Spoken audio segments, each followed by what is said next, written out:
Nope. I'll be trying to look at you guys anyway. Should I start? No. You want me to start? Also, Bob isn't going. No. All right. We're live. Are you plugged in? Yep. And you have Facebook turned There's off? two musics For all who watched with mounting There's two horror, musics No, this is what's who on will right reign now. upon this world grow ever Trust me, keener. please. Okay?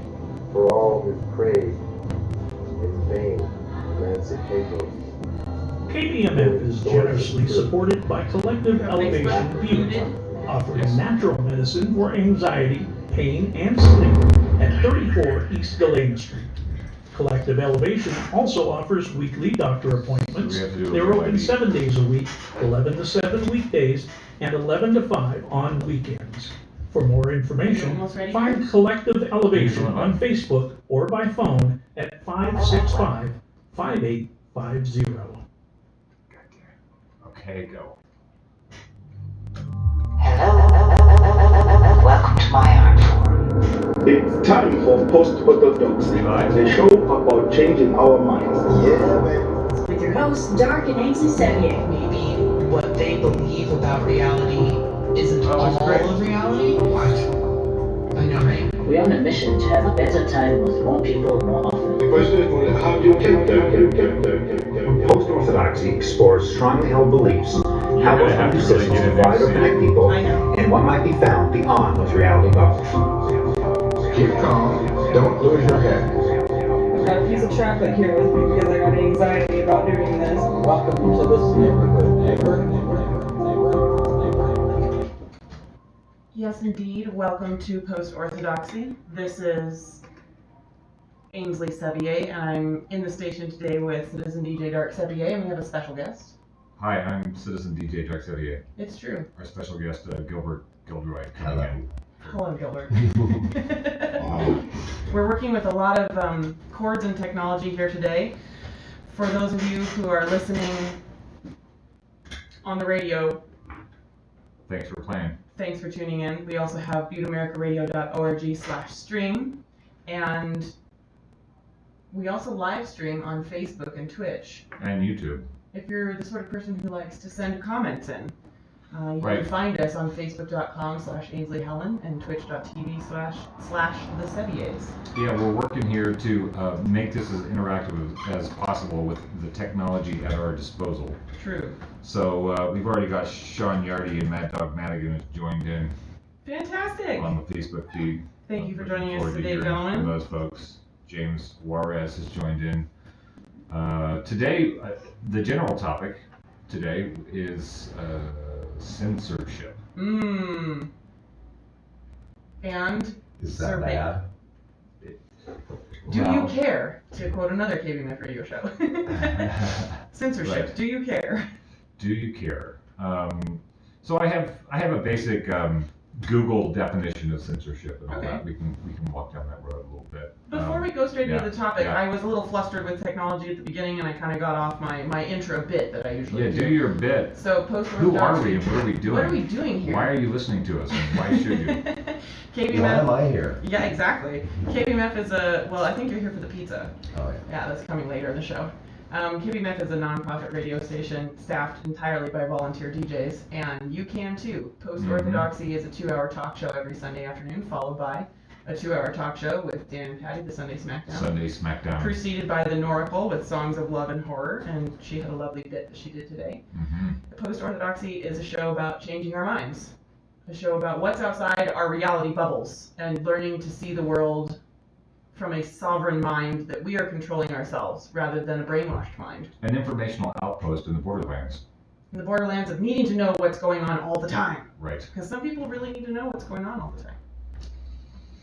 So, yeah, I wanted to touch on censorship. It seems like every week after we get done with the show, I think about maybe what we'll do next week, and then things change, and we don't do it because things have changed. Because the ever-phasing chase, the ever-changing face of current Censorship events. was a lot hotter last week. Yeah. Our current political climate changes a lot.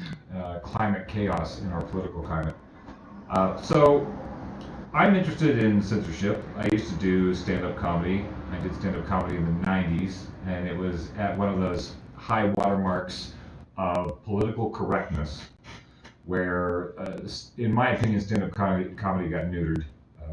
Mainstream commercial comedy basically avoided sex, politics, and religion. Right. Which is basically taking all the teeth out of the art. And that was because of some sort of societal norm that was.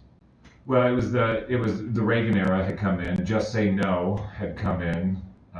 There was a lot of political correctness that was happening, and cable had happened. So A&E's Evening at the Improv suddenly became the definitive voice of comedy for a whole generation. When did Eddie Murphy's Raw? Delirious and Raw come out? That was in the 80s. He was sort of one of those final comics. At the same time, when I was doing comedy in LA, Bill Hicks was doing comedy, but hardly anybody in the country knew who he was. He had to go to England and Australia to go bag on the Yanks to get some laughs because we couldn't see ourselves and we didn't want to see ourselves. He was one of the guys that was breaking the taboo of talking about drugs in a positive way versus having to just say no. I have particular feelings about censorship.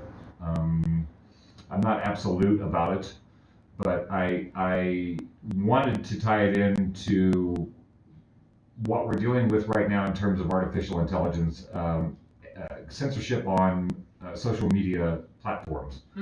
So Gilbert commented on a post I made a few weeks ago, a week or so ago. There was a Malcolm McLuhan quote. I don't remember what the quote was, but at the end of the little meme... He's some philosopher. He's a philosopher, and the quote is irrelevant. It was a quote that's... and then underneath it gave credit to the author. So it said, Malcolm McLuhan, Canadian philosopher. Yeah. And Gilbert made a comment, and I could see on my feed that somebody had made a comment, but I could not access the comment. Oh. So he messaged me and told me what the comment was, where he said, "Damned Canadians." Right. And it was instantly censored. Maybe 3 minutes. Wow. It was up. So that's the first time I've ever thought about AI needing to have a sense of irony, and it doesn't.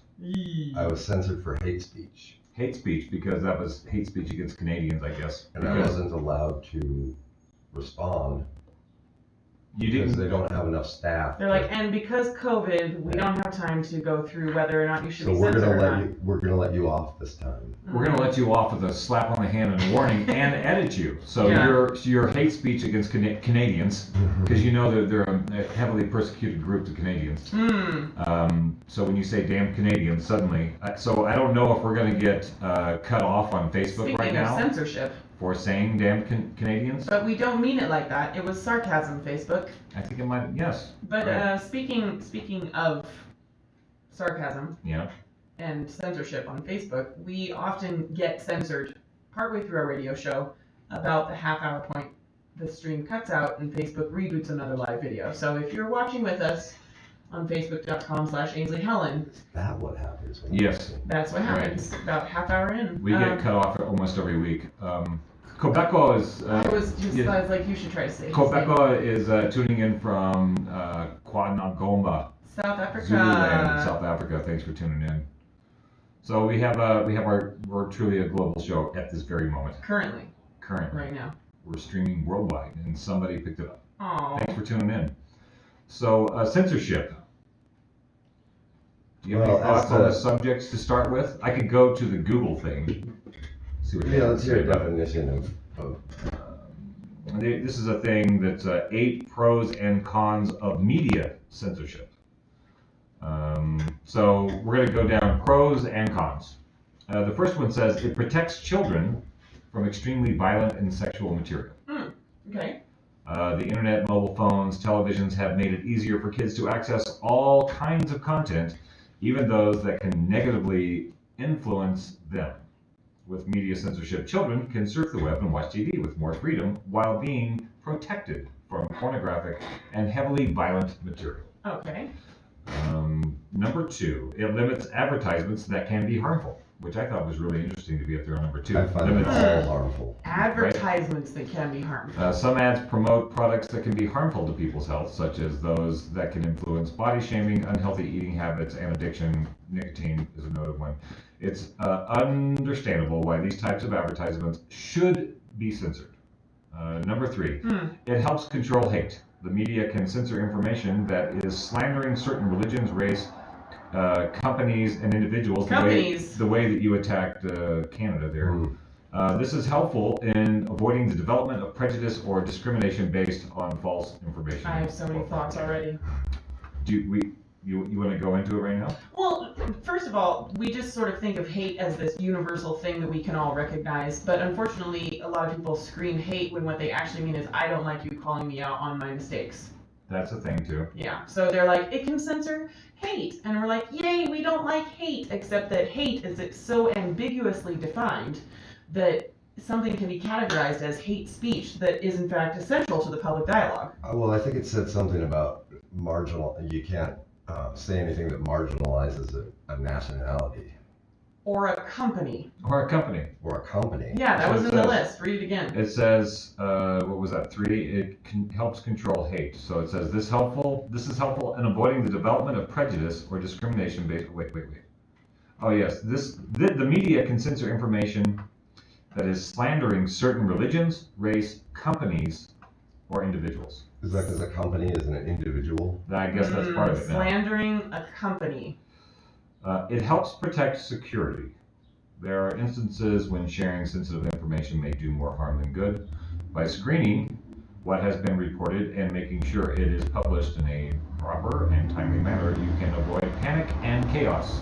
So that's the zoomed out version of don't yell fire in a crowded movie Or house. Martians are invading. Right. Censorship keeps people from causing mass chaos. So that's the list of pros. This is from a website called flowpsychology.com. That's the pros. The negative, it encourages ignorance.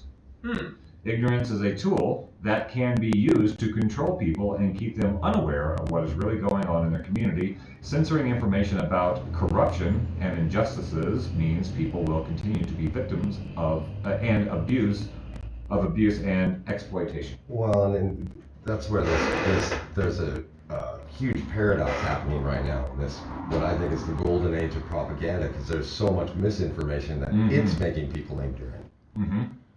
Yes. I think it was Mark Twain who said if you read the newspaper, you're misinformed, and if you don't read the newspaper, you're uninformed. Right.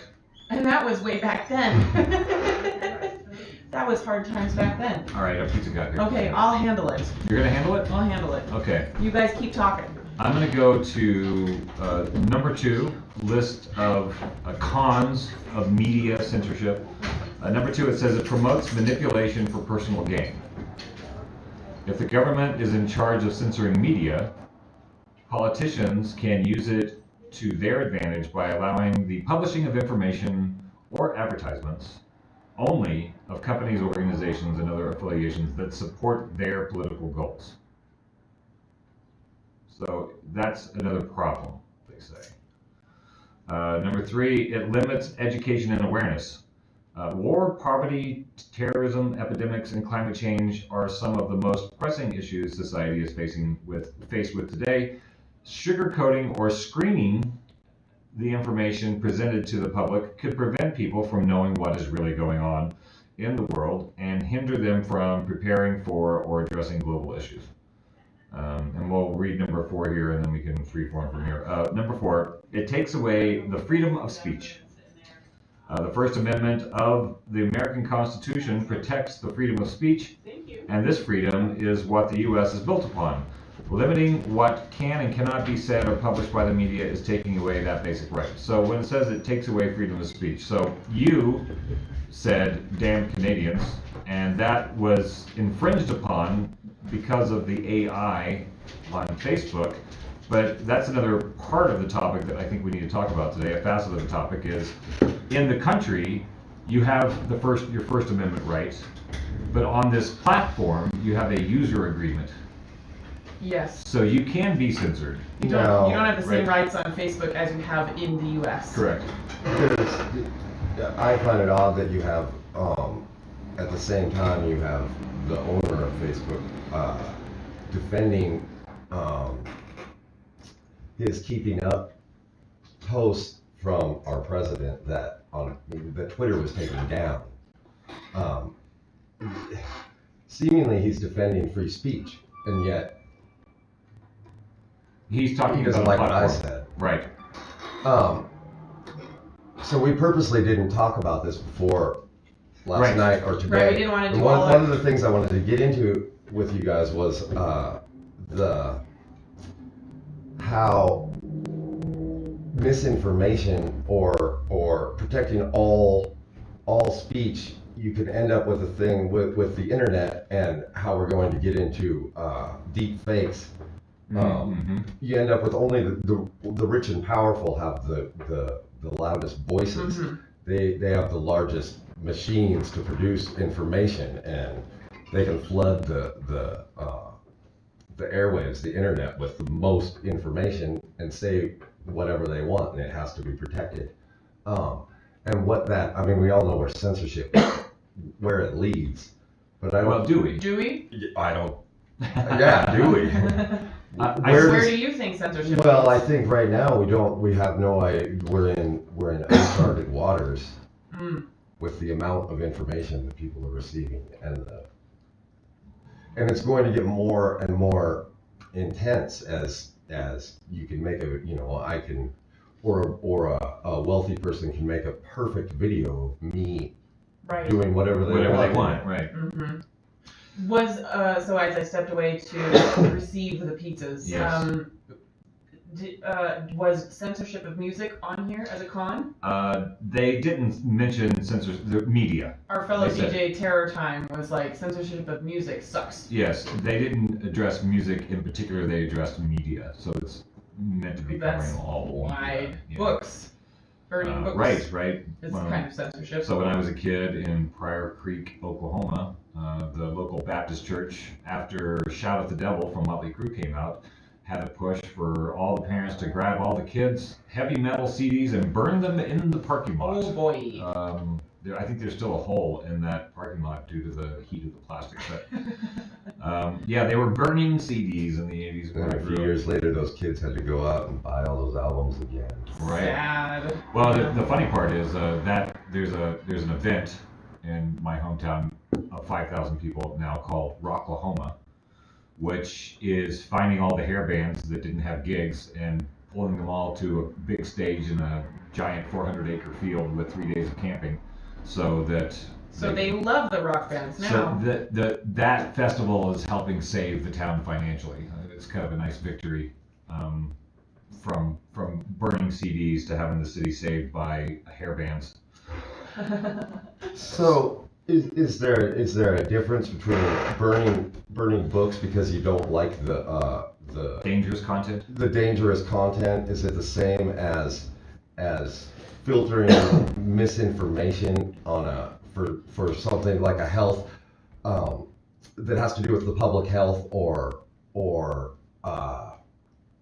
say somebody puts out something that tells people their polling place on voting day is somewhere else and directs them somewhere else. Misinformation. Yes, that kind of misinformation. I think the people, the desire would be that you could trust whoever was censoring things. Because to me, that's not just information I don't like, and that's what I've been. To me, that's information that's really it's beyond unhelpful. Yeah, and it would be nice if you knew that whoever was censoring stuff would censor falsehoods. So should that be a private company, or should it be owned by the? Well, I think that's an important part of the topic for me is who is the source of the information? Who do we trust to protect us? Who are we trusting to protect us? So there has to be some authority that is agreed upon. Like a governmental entity, it seems. Well, I think in the past it had been governmental entities, but I think we're losing faith in a lot of the institutions that run on the show.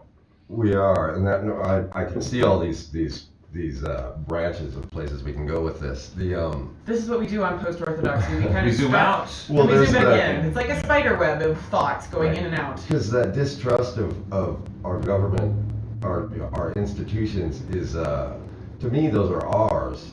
And if we don't, they're not a foreign entity. And it seems like they're treated as more and more. They're treated as one. And I don't know when that started. I imagine it's when the oligarchy started taking over. But which institutions are being treated as a foreign entity? Well, government. There's this people talk about the government, and people talk about the government. Is that the DMV? Is that the post office? Is that, or are we actually talking about the Treasury Department? Is that a part of the government? Is yeah, and they're talking about it like it's this other thing that is.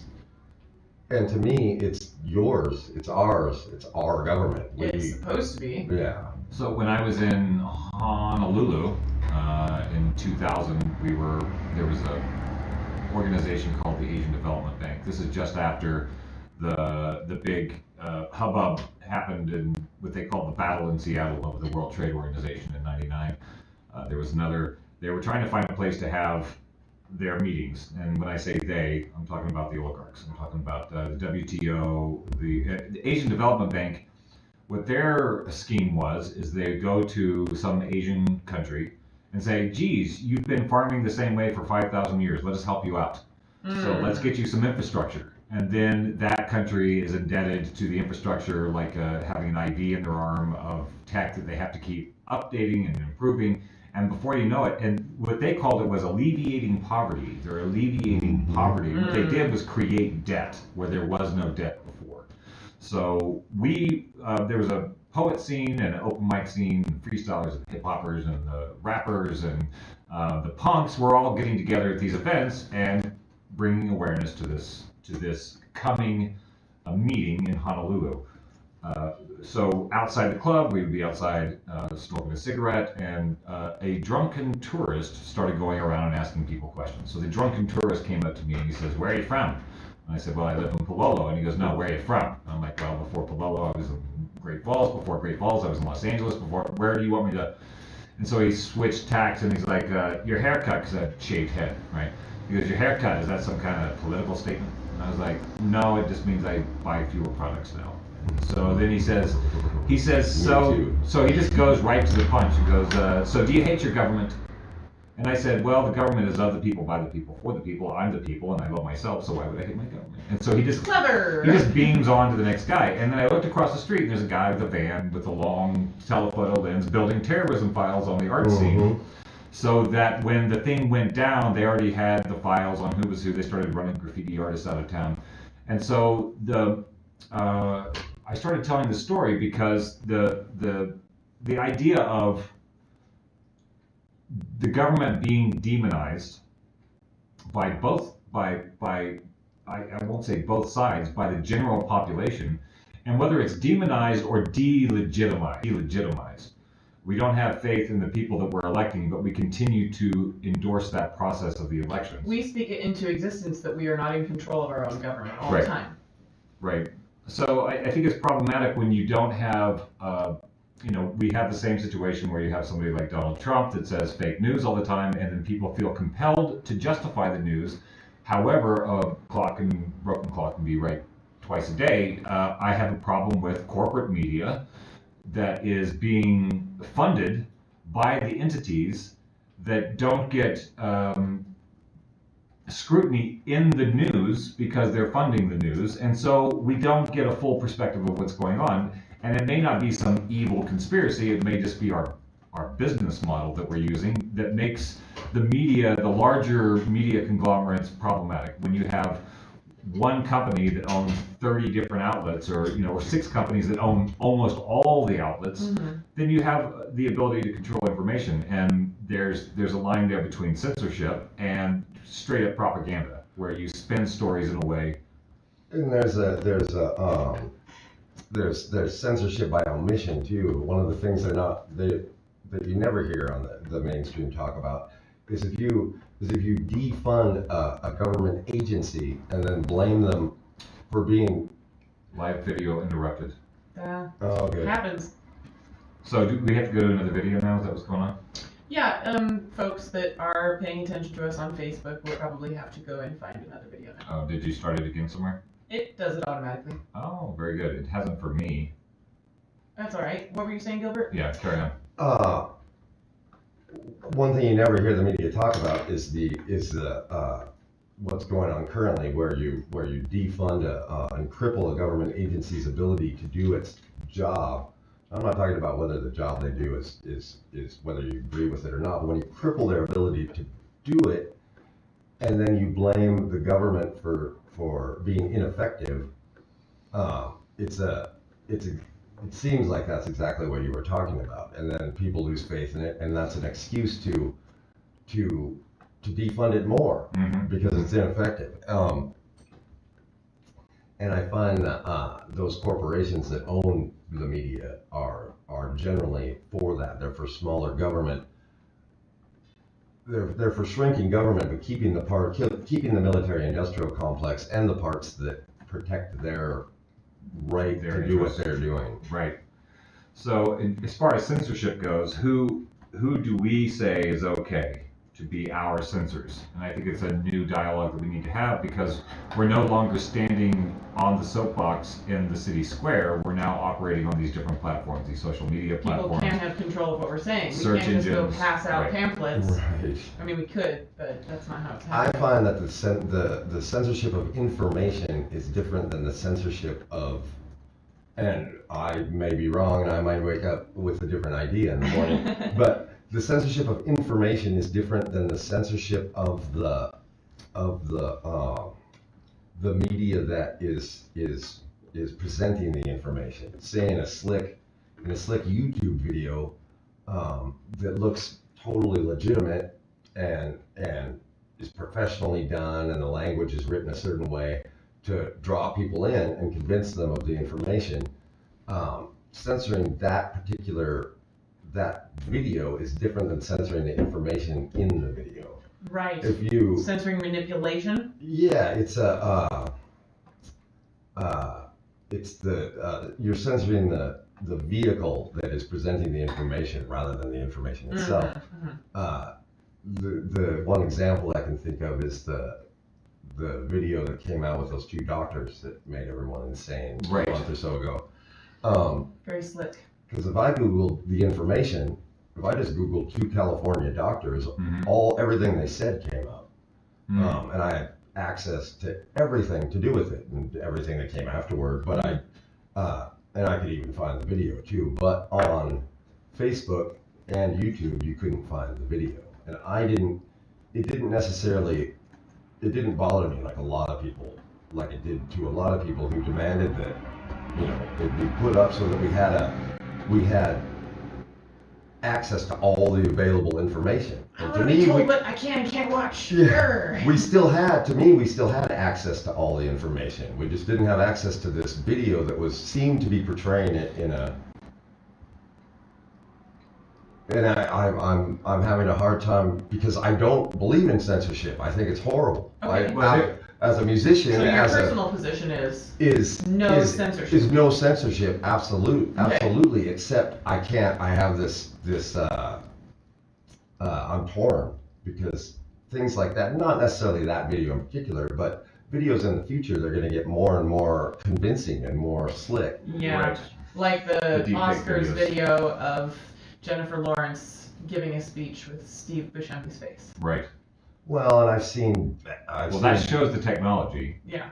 And that anything is possible. Yeah, there. I think people need to be aware that that's possible. I've seen poorly done videos of showing Bill Gates at a TED Talk talking about depopulation by, he's going to depopulate the world by injecting Africans with vaccines or whatever. And that particular video was so poorly done that you can see that it's you can read his lips. He's not saying that. So the video of the two doctors, that was censored. Right. There was a video that preceded that was called Plandemic, which was a very slick produced show. That was also censored, and the censorship spread that information far and wide because everybody wanted to know what was censored.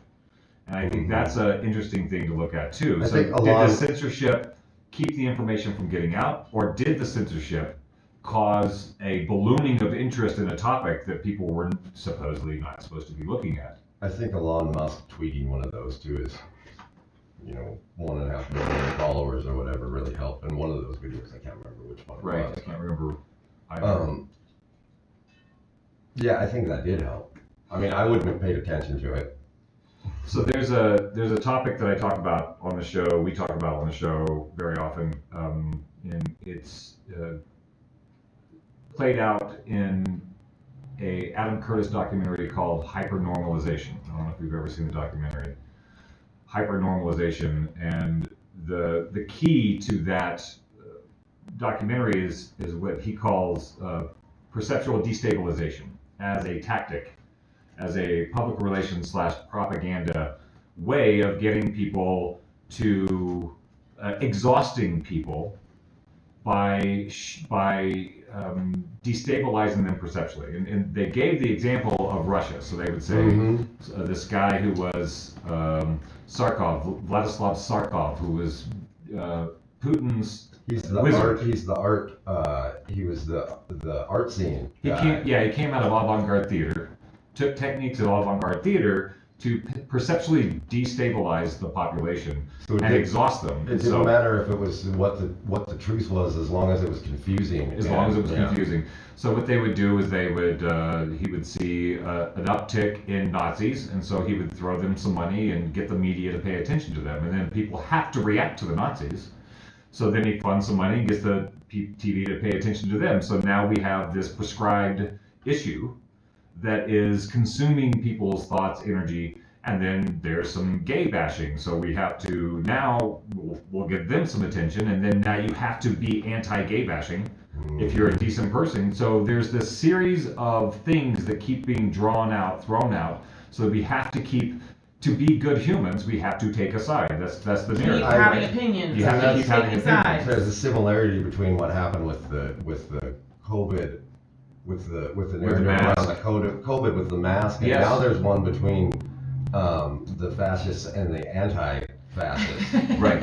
We're gonna be anti-fascists because they just haven't looked up the etymology of the video, I guess. So that's an interesting, in terms of censorship. There's the idea of censoring, and does the censoring in today's media landscape actually censor things, or is censorship a way of destabilizing people because it draws more attention to the thing that is supposed to be off topic, off the table? That was I can see. I've seen right away how the narrative around the masks, and people started arguing with each other about, well, no, I've looked at this data and this data, and the data didn't really matter so much as whether you were, if you were wearing a mask, you were for lockdowns. And if you weren't wearing a mask, you were more for personal freedom. And if you do wear a mask, you care about people. If you don't wear a mask, you care about money. Yeah, and it became less about a health issue. Yeah, what we're talking about is a health issue. Is it real? Is it not real? It became a political issue. Yeah. We can't even question the science that was given to us at the very beginning, because if you're even questioning mask science, you don't care about people who are sick. So to me, I see how that's being done. Whether it's being done, I don't want to say right now that it was being done on purpose, or if it's just something that human beings, we don't have control over ourselves, and we have to have drama. I do know that the media narratives that have conflict, that have a red team and a blue team, it sells more. They sell more ads because more people are tuning in. Well, that I think I'd like this. This is a nice little sort of scoop back to the beginning of our conversation where we're talking about censorship and the notion of censoring something. Oh, I just forgot the loop. I took the wrong exit ramp. I was gonna controlling the narrative. Oh, geez, I already lost it. there's a lot of branches to. Yeah. So my personal opinion. Please. Gilbert said his personal opinion, right? Yeah, say it. Because we're humans here on Post-Orthodoxy. We have opinions. We're not going to lie. So I would say I'm completely against censorship of any kind. And I would be curious to try to find out if there was a situation when I thought censorship was appropriate. Because that's how I roll. You know, like I have a strong opinion, and then I also want to double check my strong opinion. Like you check your answers in math. If you do a division problem, you do a multiplication problem backwards to check and see if it works. You know, that's what I want to do. I think censorship should never happen. However, now I want to try and think, is there any situation where I would ever think it was okay or appropriate? One of my favorite censorship stories takes place in Los Angeles when the WB network was first on. It was the big three, and then Fox came in. WB Warner Brothers. Yeah, it was ABC, CBS, NBC, maybe PBS. And then Fox came in. This is the beginning of cable, so you have these other networks coming in. And there was a local news station that was on the WB network, and they were set up like Fox and all the other, you know, the guy with the hairspray at the news desk doing his thing. Right. And there was a commentary guy who we don't really see much of that in our news anymore. Free form commentary from a person's perspective. So he did this commentary, and that news station, because they were not ABC, CBS, or NBC, they fudged some standard practices that people were doing. So they showed Conan the Barbarian, and it was basically in an unedited form. And during a slaughter and a massacre, where people are getting their heads chopped off and, you know, blood splurting everywhere, there's a little, like, slight moment where you see a naked indigenous woman flee from a tent. Right. And you saw screaming bloody murder her boobs in a horrifying scene. Like she's not running from the tent in the sexy way. No. There's a massacre occurring in her village. So some unhappy viewer, some Karen of the time, sent a letter to the news station and said, "My children were in the house and they saw boobs." Right. So this guy takes scenes and he shows the boobs running in and out of the tent over and over and over, and then he goes, you have a problem with your children seeing this, but not a problem with your children seeing this. And it's a head being chopped off, and it's guts falling out, and just complete gore. And so he hammered that point home so hard by showing breast and gore, breast and gore, breast and gore. Nobody wrote a letter about the gore. Yeah. They got all kinds of letter about the breasts. So in terms of harming your children and what we're censoring. And that was the thing, 710 and 805 on Twitch mentioned that he thinks that's a really great question. What is acceptable censorship? Yes. And I grew up in a very conservative group. Over 25% of the U.S. is evangelical Christian, this sort of very conservative Christian group. And I recently found out from one of my siblings who's still at home that she's 15 now, and she's allowed to watch R-rated movies as long as it's not rated R for sexual content. So she can watch any violent movie. So are breasts sexual content? That's and why do they have to be? Why are they sexualized? These are the sort of things that we wish we could talk about on community radio, but we get a little leery. I know the Super Bowl, this last Super Bowl, Shakira and J-Lo got. Yeah. And to me, it was, which I talked to people about that were upset about it. I said, well, why do you look at it like that? Because those, I mean, you can also look at those men in tights in big dog piles the same way. Well, the conservative Christian groups do think that all of that exposure of human sexual content on the Super Bowl stage was completely inappropriate. Yes.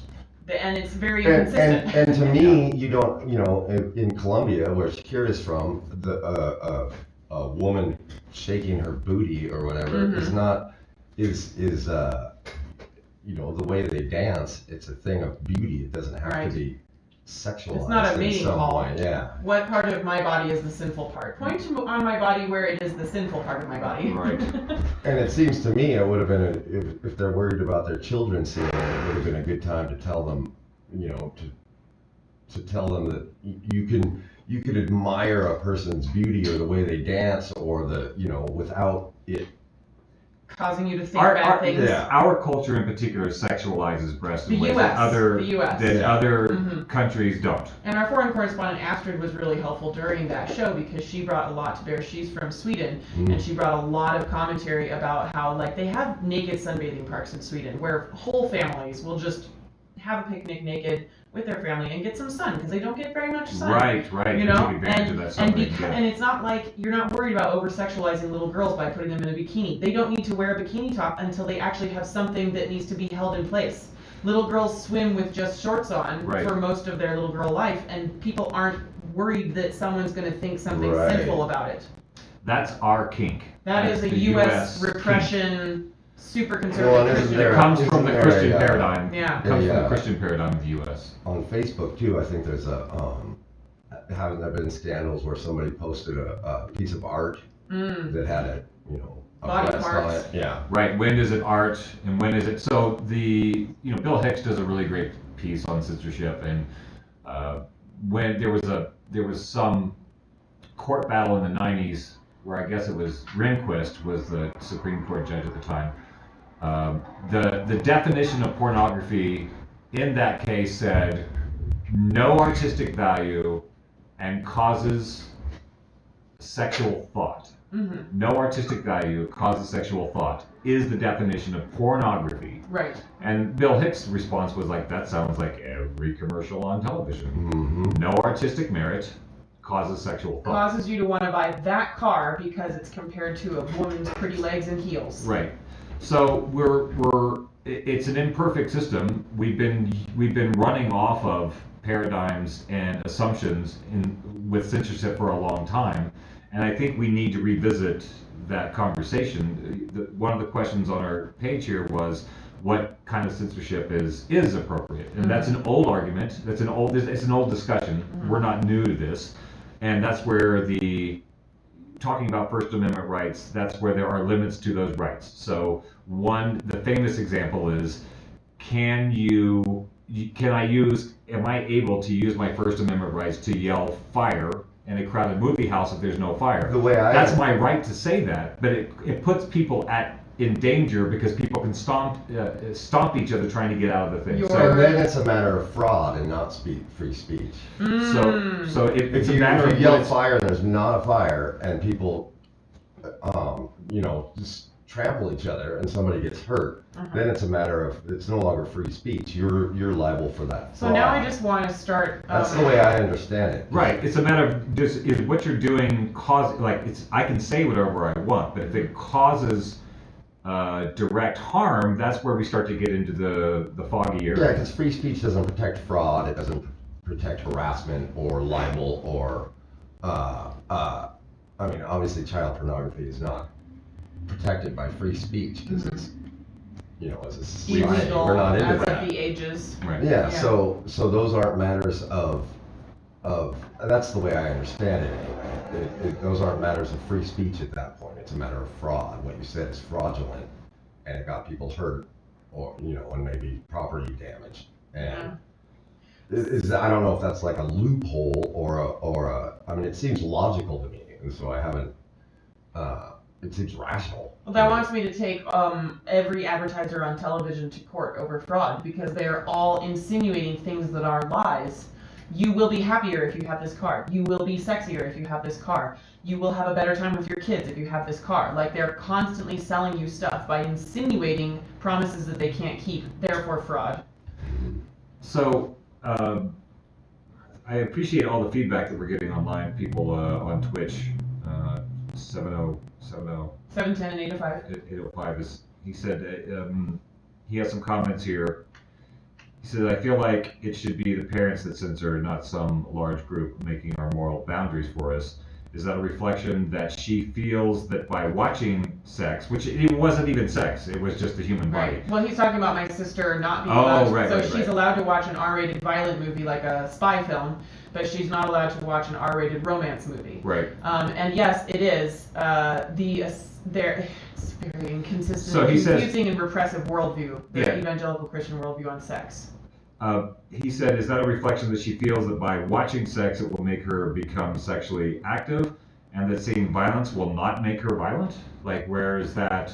I think there's this unidentified or subconscious feeling that certain sins will get you more than other sins will get you. So alcoholism can get you way easier than like some other sin, and there's this idea that sexual sins, unfortunately, probably because human sexuality is a very deep and intrinsic part of our nature, that because of Judeo-Christianity we're horribly denying and repressing our sexual sides. But there is this feeling that humans are way more likely to fall into sexual sin than into just smacking someone, especially a woman. You're talking about the paradigm, the evangelical paradigm.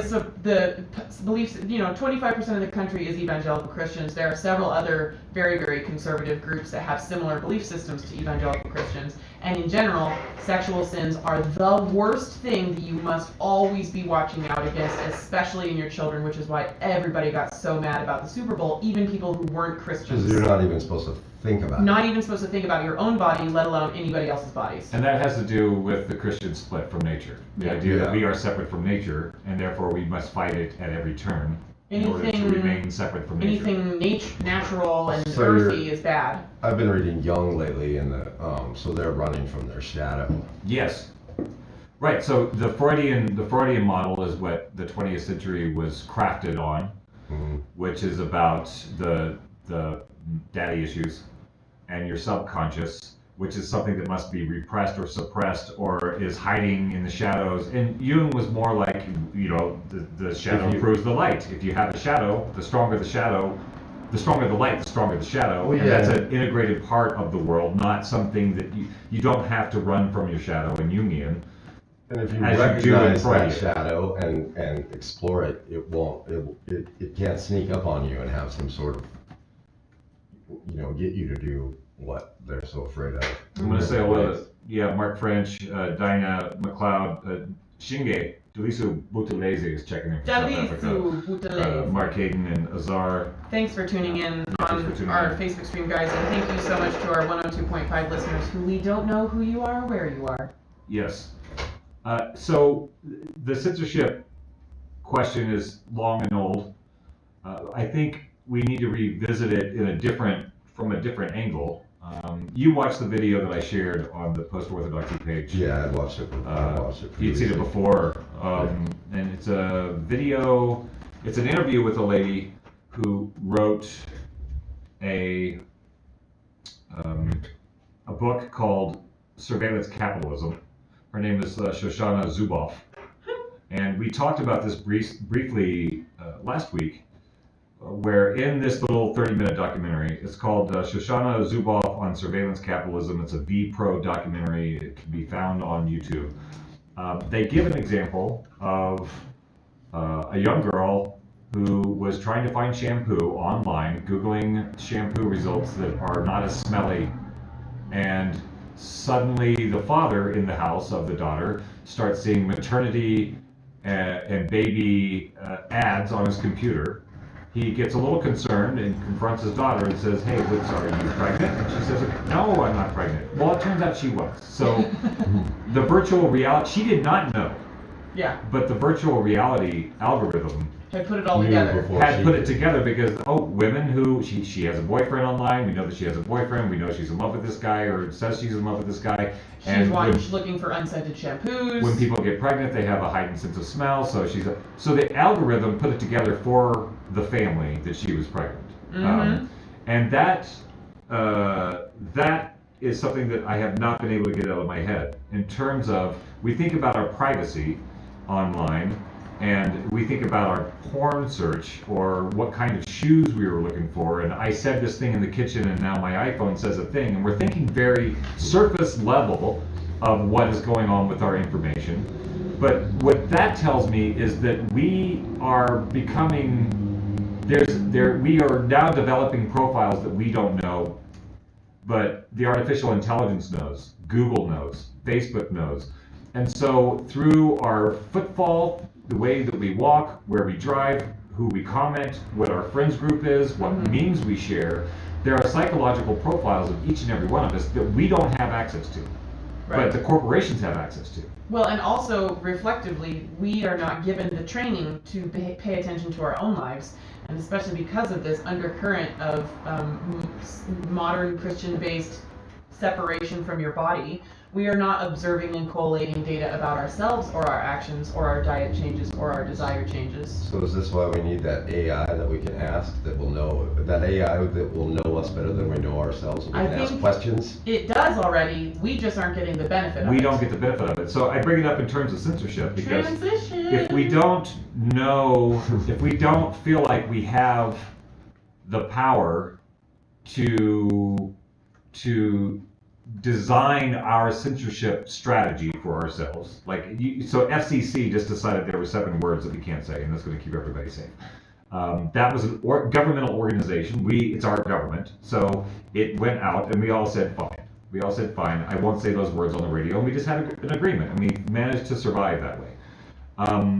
But now with censorship, in terms of who is our censor, it's no longer in the hands of us as citizens. It is in the hands of corporations, and they are in charge of the platforms in which it is our city square, our commons, where we interact with the world. And so really the Constitution doesn't have any bearing on a user agreement. You can make the user agreement do whatever you want. And so right to free speech doesn't count on Facebook. And so I think we need to be having this conversation about how we are being managed, because that is management. In this documentary with this lady Zuboff, they said basically Facebook did some experiments to see if they could make the users happier for a while or make them sadder for a while, and they found out they could. Yeah. Well, and sometimes, and the goal is to keep a user on as long as possible, and so sometimes making them happier might keep them on longer, and sometimes making them sad might keep them on longer, or making them angry, which I think happens a lot. Yes. So Facebook algorithm will show you whatever will keep you on Facebook longer. Yeah. I think it was interesting that Google dropped the "Don't be evil" catchphrase that they always had with their trainings for all their people. It was in the training manual. It was a part of their logo, where it was Google, don't be evil. And now they've dropped that. Yeah, they kind of brag that it was a part of their, it's a part of their culture. It's kind of a Silicon Valley thing. The technology is this great thing. And all technology, when the new stuff comes out, they don't look at it philosophically like what will it do. They put it out and then see what it will do. Because all technology is obviously great. Right. So there's talk of making, like we used to have public utilities. So like in Montana Power was public utility. What does public utility mean? That means that we own the utilities, and we pay. We the citizens own the utilities, and we pay in to make sure there's maintenance and infrastructure and so on and so forth. It's not traded on the stock market. They're not jacking prices according to the shareholders. It's a part of the commons. Our power and our water are the commons. So we used to be that way. We used to be that way in this state, in particular with power, right? So then power became privatized. And as it's privatized, then the power company is beholden to the shareholders, not to the people using it. Who are using it. And there's a lot of talk of all the money. Of taking giant companies that we have become dependent on, such as Google and Facebook, and privatizing them, or not privatizing them, but making them public, what's the term? Public utilities, because they are a utility. Like when the power goes out in my neighborhood and my computer goes down, I pick up my phone, I go to Facebook, and I go to Butte 411, and people start saying, I'm out of power over here, I'm out of power over here. It's a utility. Yeah. And so the conversation that we're not having is, what do we do with these new public utilities? Do they remain private and out of our hands in terms of what they can censor or not censor? I brought up the idea of the lack of irony as a thing, because if the algorithm can censor irony, then it can shape culture. Sure. And that's a private entity shaping our culture. It's no longer a governance that we have some say in, that we can elect somebody to go there and do the thing. It's a private entity that is shaping culture without our consent. And I have no problem with them allowing some misinformation that the president tweets or whatever being up there. Sure. Except that the algorithm is also targeting people with that information. Right. And so maybe the algorithm can, whether it's targeting people with that information to keep them online longer because it contributes to their reality bubble, their echo chamber, or if it's targeted to somebody like me to make me mad to keep me on longer, that's not they're not putting it up there as a matter of free speech. They're putting it up there as a matter of it's a tool to sell more ads. Yes. And so it's not like the information is just sitting there and you can stumble upon it if you want. It's actually being targeted to people. Right. That's evil. Wrong. That's wrong. Wrong. Yes. In our opinion. Yes, maybe not necessarily those of KBMF, but there are personal opinions here on Post-Orthodoxy. We're coming up to the top of the hour. Yeah, you have a sweet, sweet song to play so we can all go use the bathroom and get a drink if we need to? Oh, yeah, we can do that. Let's play our... That was an hour? That was an hour already. So now we've thrown a bunch of pieces out onto the table. Now let's take a little moment to collect ourselves, get a little drink of water. We'll come back for the next hour of Post-Orthodoxy and see what we can come up with. And appreciate all the people who are listening on the radio, people who are listening online. Yep. If y'all have any comments or stories that you want to share in the links, we would love to talk about things that you've heard or experienced regarding censorship or being mined for your data. Yeah, I'm going to play a track. It's a clean, edited, censored version of Running Touch. It's a track called Equalizer. We'll be back after the top of the hour. You listen to KBMF LPP. Stay tuned.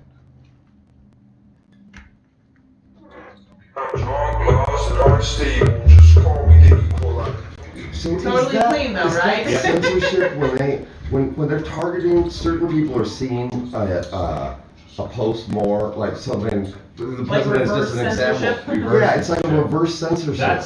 That's manipulation out and out. Yeah.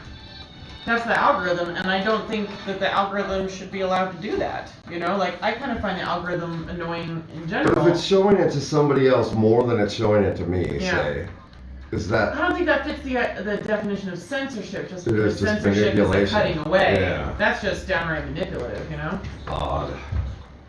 The boys are in the back room.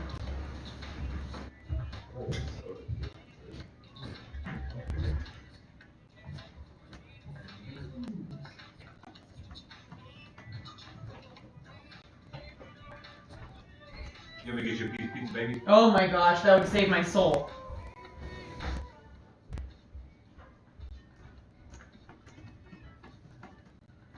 Sorry we can't share the music with you guys on Facebook.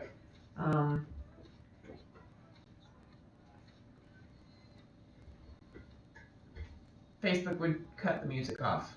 It would cut the whole video out.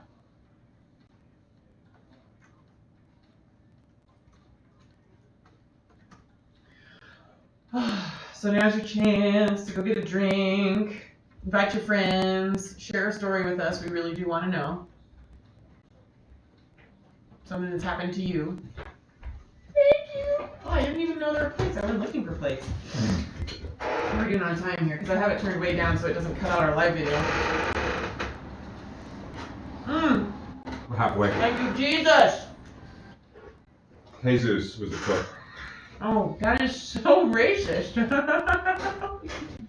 Right? Probably? No? It's cultural. You don't think it's racist to make a joke about cooks being Mexicans? No. Oh. Okay. But I'm sure somebody will disagree with me. Ricardo Thanon joined us. Who? I'm just gonna eat pizza in front of you guys. I'm Yeah, not gonna sorry, say I'm guys. sorry. We got some Okies tuning in. They do? Yeah. Diana Matthews Eagle joined. Woot woot. Stan Smith, one of my film friends here in Montana. So we got, this is called the Yukon. It's Vuvilla's version of Canadian bacon and pineapple, and it's called the Yukon because the Yukon is in Canada. That's one of my favorite Robert Service poems, called the Yukon. Gritty. I'm surprised my mom let me read that stuff when I was a kid. He talks about the Yukon like it's this sexy woman that he can't get away from. Oh. All right, we got 20 seconds. Oh, shit. 20 seconds and then ID. Do an ID.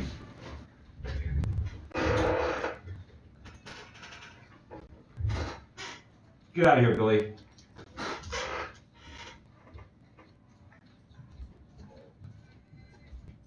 Oh, sorry. You gotta do it.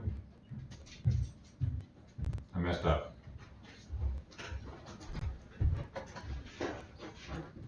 I thought I was clearing the song after it. Alright, we're live again. Coming up. The Butte Frame Shop offers framing and matting services for holidays, works of art, and more. Reach them by phone at 782-7710. And we're back, ladies and gentlemen. Thanks so much for sticking with us on that break. This is Post-Orthodoxy. We're here for another hour until 6 p.m., at which time it'll be time for the Sunday Smackdown with Dan and Patty. So stay tuned for some more quality talk radio. Let's see. We're talking about censorship and surveillance capitalism. Surveillance capitalism and by proxy manipulation, like reverse censorship, like showing certain people things more often. Right. I guess that would be reverse censorship. That's what Gilbert was wondering on the break. Like, what do you call it when they're not keeping when you're being information from you. You're being targeted. You're being targeted with certain information. Yeah. I guess you just call that marketing. Yeah, the dark arts. We're just surrounded by it all the time. Gosh, I can't even go on a road trip without just being punched in the face with things that I should have feelings about buying. I have a phrase that I've invented called font poisoning. That I feel like I start to get font poisoning when I go to the grocery store. Too many fonts, too many colors, too much in my face stuff. Diana Matthews Eagle is tuning in on our Facebook Live video. She says, hey, beautiful people. Yes. Thanks for joining us online. You could be listening at 102.5 FM in Butte. You could be listening at butteamericaradio.org. It's true. Worldwide, anywhere. We had some friends from South Africa and Sweden tuning in today briefly. Or you could be participating in the conversation, facebook.com/Ainsley Helen or twitch.tv/the Sediers, where we like to take your comments and your stories. This is an interactive conversation. We wish we could be having drinks with you all in our backyard and talking about censorship, but this way we can do it with people from all over the planet. That's right. So thanks everybody who's listening and participating. Terry and Rich Ruggles are listening here in Butte. Oh, lovely. They don't usually comment on the regular platforms. They wanted to let us know. She says, I have pithy things to say, but Rich is censoring me. LOL. Right. All right, well, you've saved your reputation for today, Terry. Right. That's the tough thing. We do find out a lot that Post-Orthodoxy has lurkers, and we really appreciate our lurkers. I know that having these sorts of difficult dialogues, especially on a platform where your comment will be available forever, is not something a lot of people are comfortable with. Right. Well, we appreciate the people who do take the time to comment. And the people that tell us throughout in the person, week that, hey, I listen to your show, I just don't say things because that's a lot. I wanted to take a little moment while our guest is returning to the studio. I wanted to give a little update. If anybody listened to our show on Thursday, we had a surprise pop-up show on Thursday. Sidecar. Where we were focusing on what was happening at the Capitol Hill area of Seattle. As of the morning of the show, it was being called, this is last Thursday, as of the morning of the show, that was being called the Capitol Hill Autonomous Zone, abbreviated as CHAZ, which is a very unfortunate word, CHAZ. For a variety of reasons. I started reaching out to people that I knew were associated with that movement. They were telling me to not use Capitol Hill Autonomous Zone. We didn't pick that name. Twitter picked it. Twitter picked it. The newspaper called it. There were signs, but there were signs. And now they're claiming that the signs calling it an autonomous zone were not people associated with the thing. Which I don't know when you have anarchy who is associated or not associated. Officially. So there was a lot of moaning around the term autonomous zone. Now there is a phrase in anarchy. My good friend Boyce Brown brought to my attention that in anarchy there's the idea of the temporary autonomous zone. That's why I think they should have just owned it. Yeah, temporary autonomous zone, which means anarchy can be very useful in between transitional phase. In between orders. We're taking out the bad leaders and coming up with a leadership that we, the people, have chosen. Right. So now I did make a post on Twitter just before I came into the Kevin studio Keene today. joining from Portland, Oregon. Oh, yay. Hi, Kevin Keene. Thanks for joining. So as of today, Capitol Hill occupied protest. Occupied protest? Right. So this occupied protest. There's also and now there's a fight because now they've decided to go from Chaz to Chop as the hashtag. Capitol Hill occupied protest. And now there's infighting within the protest, whether it is Capitol Hill occupied protest or Capitol Hill organized protest. And it's just going to be occupied. The organized thing's not going to, it's just, I think it's a nod to the Occupy movement. I think that's a good choice. It's a nod to the Occupy movement, first. and it has all the trappings of the Occupy movement. The things, it's almost like things that evolved at the Occupy movement spontaneously erupted at Capitol Hill in terms of creating a library, planting plants, making a garden. We know how to set up shop now. Not having non-hierarchical power structures, creating the open mic zone so people can say libraries are forming. Suddenly books are flooding into the place. Right. So anyway, as of now, chickens too. Chickens and water barrels. If you're looking to stay up to date with what's happening at the Capitol Hill area of Seattle, if you put in CHOP, hashtag CHOP, you can find a steady stream of information coming out of the Capitol Hill area that I am not seeing happening on Facebook. Almost, I won't say at all, but I haven't been on Facebook that much, but even when I do a quick scroll through, I'm not seeing much current anybody information talking about it. there. Well, we talked about that a bit in our sidecar show on Thursday about alternative news sources. And people often think maybe if I'm getting my news from Facebook, then I'm slightly more woke than people that get their news from CNN or Fox or MSNBC or the Washington Post, and it's like, okay, Facebook is a site where people regurgitate news that was made elsewhere. And it's a repeater site. It's a repeater site. It's not a place where people generate news, although there are a few pages, such as somebody that you follow, Unicorn Riot, Heather Cox Richardson, right, Hansi Freinacht, and Meta Moderna. These are pages that are collating and journalizing about news on Facebook with new information being created. They're not just resharing an article or a video from another source. And so we talked a bit about how you can find source information, first-person accounts, first-person journalism on Reddit, Twitter, and Instagram by using hashtags.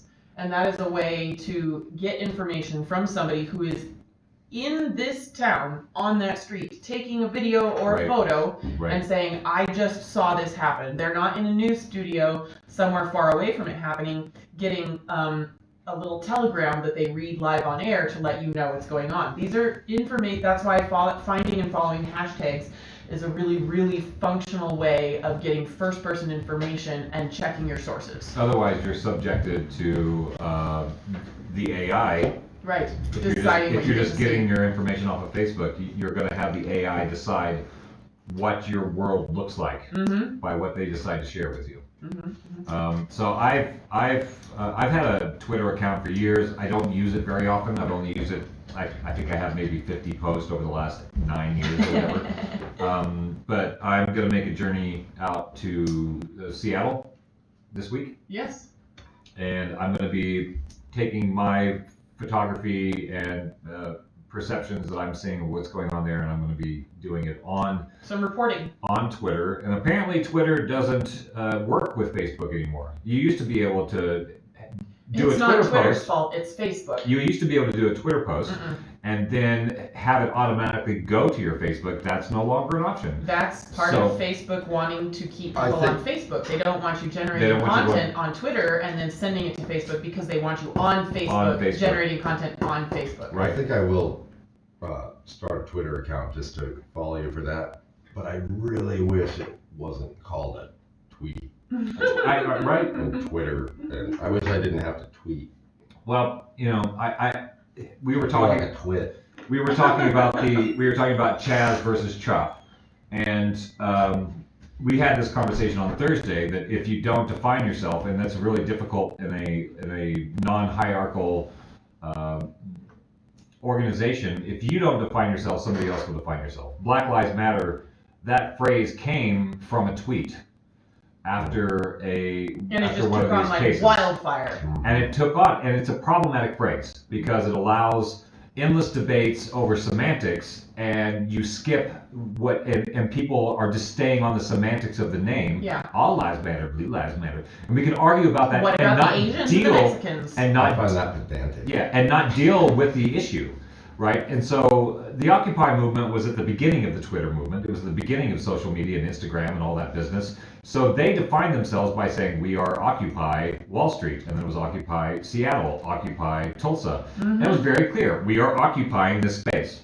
There was in protest of massive wealth inequality. Right, you couldn't argue what that title was. And the problem with the temporary, the Capitol Hill Autonomous Zone is that they're not autonomous. But I think autonomous came from this anarchic phrase of temporary. If you add temporary in front of it, that changes the autonomous zone. When you say it's autonomous, then every troll can come on and say, well, you should get a passport. We're not going to let you out of your zone. And if you're so autonomous, let's just turn off the power to that district, shall we? And you can generate your own. It's not about autonomy. Starting their own country. So now everybody's talking about this idea. It's about that occupation. The Capitol Hill is starting their own country, which is taking away from what they're actually trying to do. Mm-hmm. So yes, if you don't define yourself, somebody will define you, and that's the world that we live in. So the hashtags can be your fast tracks to something, and they can end up blocking your movement from going anywhere with a bad hashtag. I see today, I've seen a lot of posts about memes with people talking about, we need to take the pyramids down, pyramids at Giza down. Because they were built on slave labor? Yes, which they were. Yeah. They weren't. They weren't? No. Most of the information these days is that they weren't. There's Graham Hancock. They were all paid? No, even the Egyptian government is copying to it, that all the excavations around there, all the workers' neighborhoods that they've dug up, they had good food, they ate good food and drank plenty of beer, and they were mostly artisans, which makes sense to me because slaves those are really, really well built. Right. Well, those pyramids, the folks that were going to be dropped in, they're basically burial chambers, right? So those were deities. Those guys were considered deities that were being, Tutankhamun and so on. They weren't just a democratically elected president. They were seen as more than human. I get to help build God's resting place. Like I can see a religious angle to being a part of that endeavor. Well, we're the people that built. Why haven't they ever found a mummy in any of those? Have they were not? burial places. Mm-hmm. Oh. I don't know, because they were looted in the 20s. I don't know. Yeah, anyway, that's a little bit That's a sidebar.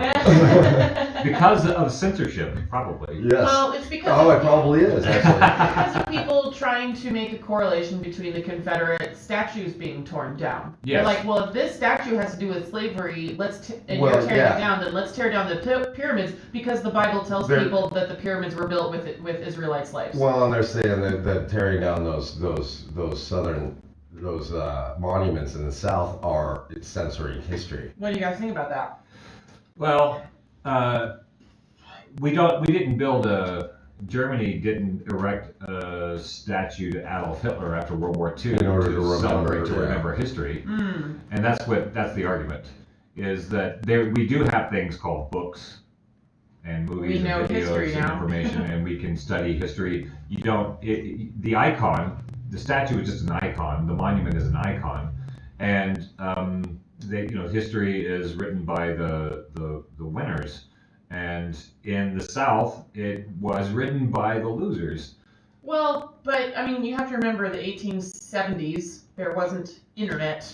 It wasn't like somebody could tweet a photo of, OMG, guys in my neighborhood are building a statue to that loser who totally wanted to keep people enslaved, and then public opinion is like, no, honey, you can't build statues to people who were trying to keep people enslaved. Like, that wasn't going to happen. Like, basically, the North and the South were like, okay, we won't do slaves anymore, and the North was like, okay, we'll stop destroying your entire country, we will stop destroying the South if you stop having slaves.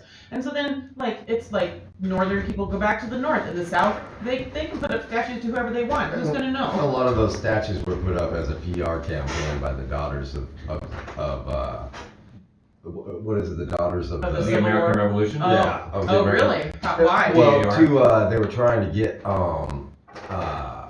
benefits for soldiers, for Confederate soldiers. Oh. So it was a PR campaign. Confederate soldiers were being denied benefits by the Union? Well, yeah, they were. It wasn't that all these society was holding these people in high esteem. It was more of a PR campaign. Mm-hmm. That's why there's statues everywhere. Right. Mm-hmm. Because there's a lot of them. It's not a few. There's no there's not. Where are the statues of George Washington? There's not. Oh, true. Yeah. Oh, Are you familiar with Stone Mountain? No. Stone Mountain in Georgia. It's a giant granite hill that they carved this. Same guy that carved Mount Rushmore. Was it the same? It was the same guy? It's Robert E. Lee, or is that what you're talking about? It's Robert E. Lee carved into the side of a mountain. Oh, boy. It's just massive. And what are you going to do about that? Dynamite. Same guy that carved Mount Rushmore. So, right, he finished that job and then he went and did Rushmore. So I have a problem, which I know is a total sidebar, but I grew up really loving Robert E. Lee. And I just want to recognize, because of my family training, and your Robert E. Lee was for freeing people, ironically. What I was told was Robert E. Lee was trying to free the South from oppressive leadership in the North, people who didn't understand them. So that was the story that I got of Robert E. Lee. Well, so he was kind of like the Robin Hood of the U.S. That's how it was portrayed. That's how I learned world, about Robert E. Lee. He was like the Robin Hood of the U.S. And so I recognize that I have emotions around the idea of eradicating statues to Robert E. Lee because I grew up loving him. And I think it's important for people to understand there's going to be a lot of emotions about these changes because we were lied to. And you don't have to say, I can say I'm sad about the Robert E. Lee statues getting destroyed. And I'm also sad that I was lied to about what he stood for and the work that he did in the South. And it's probably a good thing that people learn the truth. So just because I have strong emotions that I'm sad that somebody's messing with my childhood idol, doesn't mean that I should say, so we're just never going to change. I don't want to deal with my idol getting torn down. Well, if we're going to leave that idol up, then I want idols of Jimi Hendrix everywhere. Yeah. Does somebody want to deal with this comment from Robert Edwards? Robert Edwards says, why have tourism? Just read about Yellowstone in a book. I wonder what he means by that. Because I said, do you need a statue to understand history? That was the argument. Oh, if you take down the statue, you won't have history. I feel as though this statement is oddly similar to a lot of the pedantic things that we were mentioning earlier about how people can just argue all day about the autonomous zone needing to have a passport. Or we can talk about the issue. Yeah, so what is the real issue there? What is the... about taking down the statues. Yeah, there's something... The statue is a monument of respect and recognition to someone who was fighting for a cause we have since determined was an anti-human rights cause. Owning other human beings. Yeah, it was a bad human rights. This person was on the bad side of human rights. It's not... suboptimal. Not appropriate to have a statue, which is traditionally known as a sign of respect and adulation to that person, keeping them alive in the memory, right? Yellowstone, on the other hand, has nothing to do with anybody's belief systems or anybody's actions in the past for or against human rights. Yellowstone is happening right now. Yeah, Yellowstone. Also, so is the Civil War, actually. Yeah, sorry guys. So the Civil War still is going on. Yeah, I don't Yes, yep. I'm trying to draw a correlation between the Yellowstone book, Confederate statue book thing, but I feel like the Confederate statues. I don't think they relate to each other. Unfortunately, but I tried. Next question. Kevin Keene says monument or idol worship about taking down Confederate statues. Yes. There's a long tradition of societies taking, nobody complained when the USSR broke apart and people were tearing down statues of Stalin. Maybe we just don't know because there wasn't internet back then. Well, I'm sure there were plenty of people in various political groups and age demographics who were complaining. Sure, I'm sure there were, and but there is a long tradition of the people rise up, the streets start speaking, and those things come down.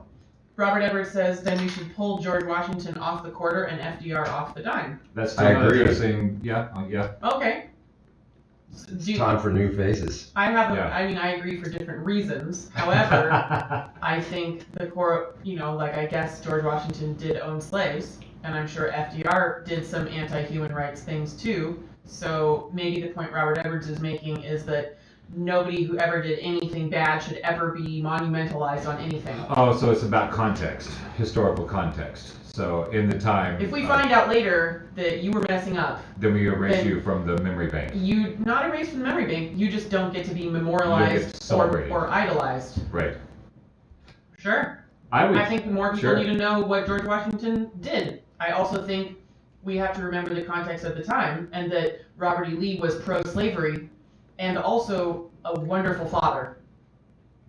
Oh, I don't know. Like, we have his letters, we have his kids' letters, we have we have to remember that people are not just like good guys and bad guys. It's complicated. The one thing I'll give to Robert E. Lee is that his views on slaves were twisted more than.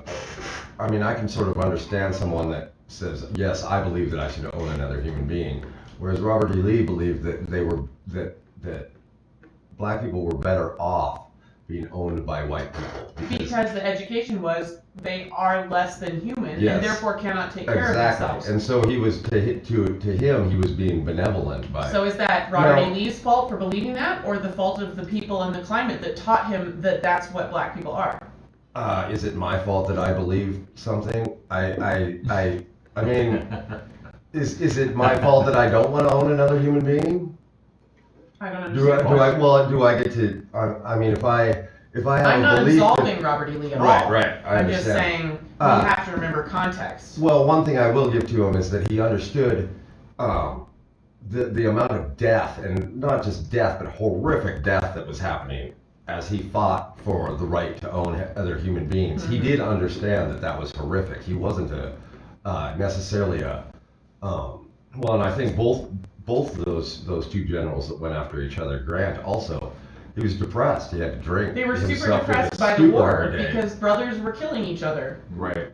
Well, yeah, it's the amount of carnage that you see, and so Robert E. Lee, I'm sure that it affected him, and I will give him that. He was a human being that whether it was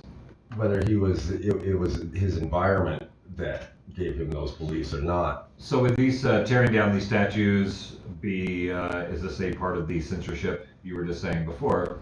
I don't think there should be any censorship. So now we already have the statue. Should it be censored? Oh boy.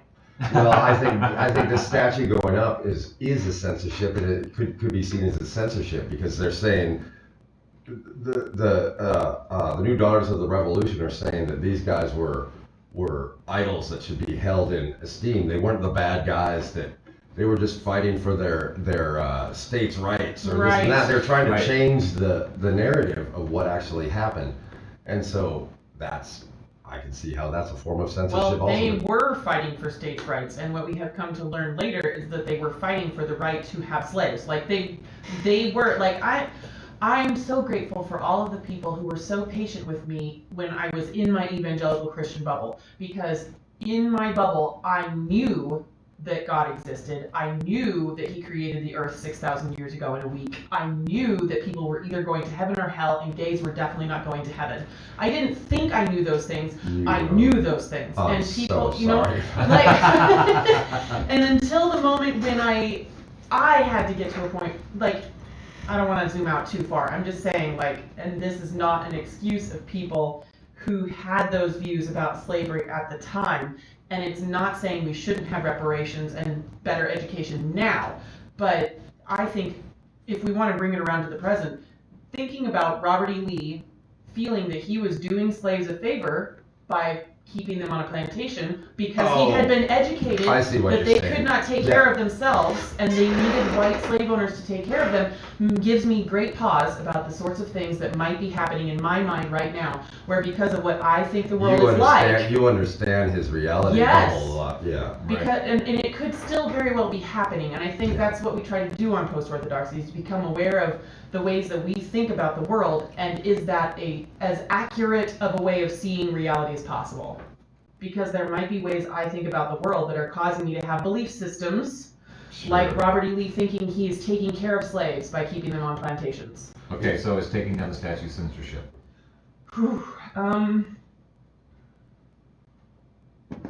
If the streets want them taken down, I don't think it matters. I think it is censorship. Taking them down becomes a part of history. It does become a part of history, right? That's the war.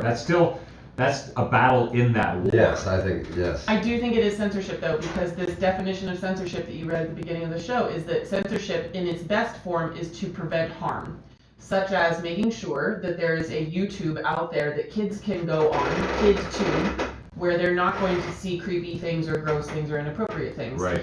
The best form of censorship that could exist would be to prevent harm, and these Confederate statues are perpetuating harm by idolizing people without proper education about their actions. Right. So it could be seen as an acceptable form of censorship. All right, so you had your mind change. I found my thing where I think maybe sometimes censorship for prevention of harm. We should learn about these people. We should know that they lived in that town. There should be plaques maybe about what they did there, but a statue is an idolization. It's a respectful monument to that person. And to know why they were taken down. Yes. And what that Here lies the situation remains was. of a statue to a person that we learned the truth about. To get back to the when you said reparations and to get back to censorship and censorship by omission, what we're not hearing about a lot, and Martin Luther King knew it. He knew that it was more than a race issue. It was a class struggle. It was poor white people and poor black people. There wasn't it was economics. Mm-hmm. And we don't hear about that